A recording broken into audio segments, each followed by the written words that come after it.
ایک سنار کے انتقال کے بعد اس کا خاندان انتہائی مصیبت میں پڑ گیا۔ کھانے کے بھی ڈالے پڑنے لگے۔ ایک دن اس کی بیوی نے اپنے بیٹے کو نیلم کا ایک ہار دے کر کہا، بیٹا اسے اپنے چچا کی دکان پر لے جاؤ، کہنا یہ بیچ کر کچھ پیسے دے دیں۔ بیٹا وہ ہار لے کر چچا جی کے پاس گیا۔ چچا نے ہار کو اچھی طرح دیکھا اور پرکھ کر کہا، بیٹا ماں سے کہنا کہ ابھی مارکیٹ مندہ ہے، تھوڑا رک کر فروخت کرنا، اچھے دام ملیں گے۔ اسے تھوڑے سے روپے دے کر چچا نے کہا کہ کل سے تم دکان پر آ کر بیٹھنا۔ اگلے دن سے وہ لڑکا روزمرہ دکان پر جانے لگا اور وہاں ہیرو جواہرات کی پرکھ کا کام سیکھنے لگا۔ ایک دن وہ بہت بڑا ماہر بن گیا۔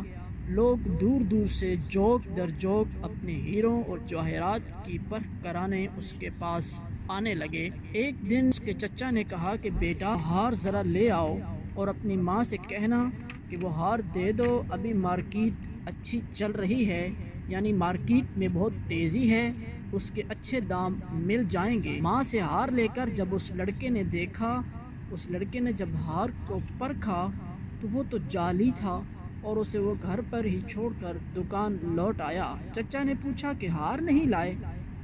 تو اس نے کہا، چچا جان ہار تو جعلی ہے۔ چچا نے کہا، جب تم پہلی بار لے کر آئے تھے تو اس وقت اگر میں نے اسے جعلی بتا دیا ہوتا تو تم سوچتے کہ آج ہم پر وقت برا آیا تو چچا ہماری چیز کو بھی جعلی بتانے لگے ہیں۔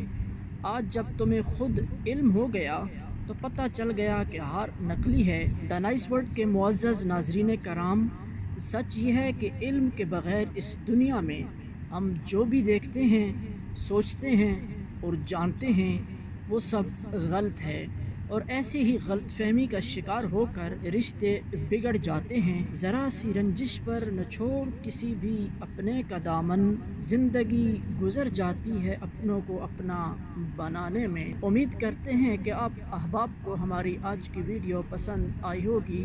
ویڈیو پسند آنے کی صورت میں ہمارے چینل کو سبسکرائب کریں اور ساتھ میں لگے بیل آئیکن کو دبا دیں۔ آپ کی محبتوں کا بہت شکریہ۔ جزاکم اللہ خیر۔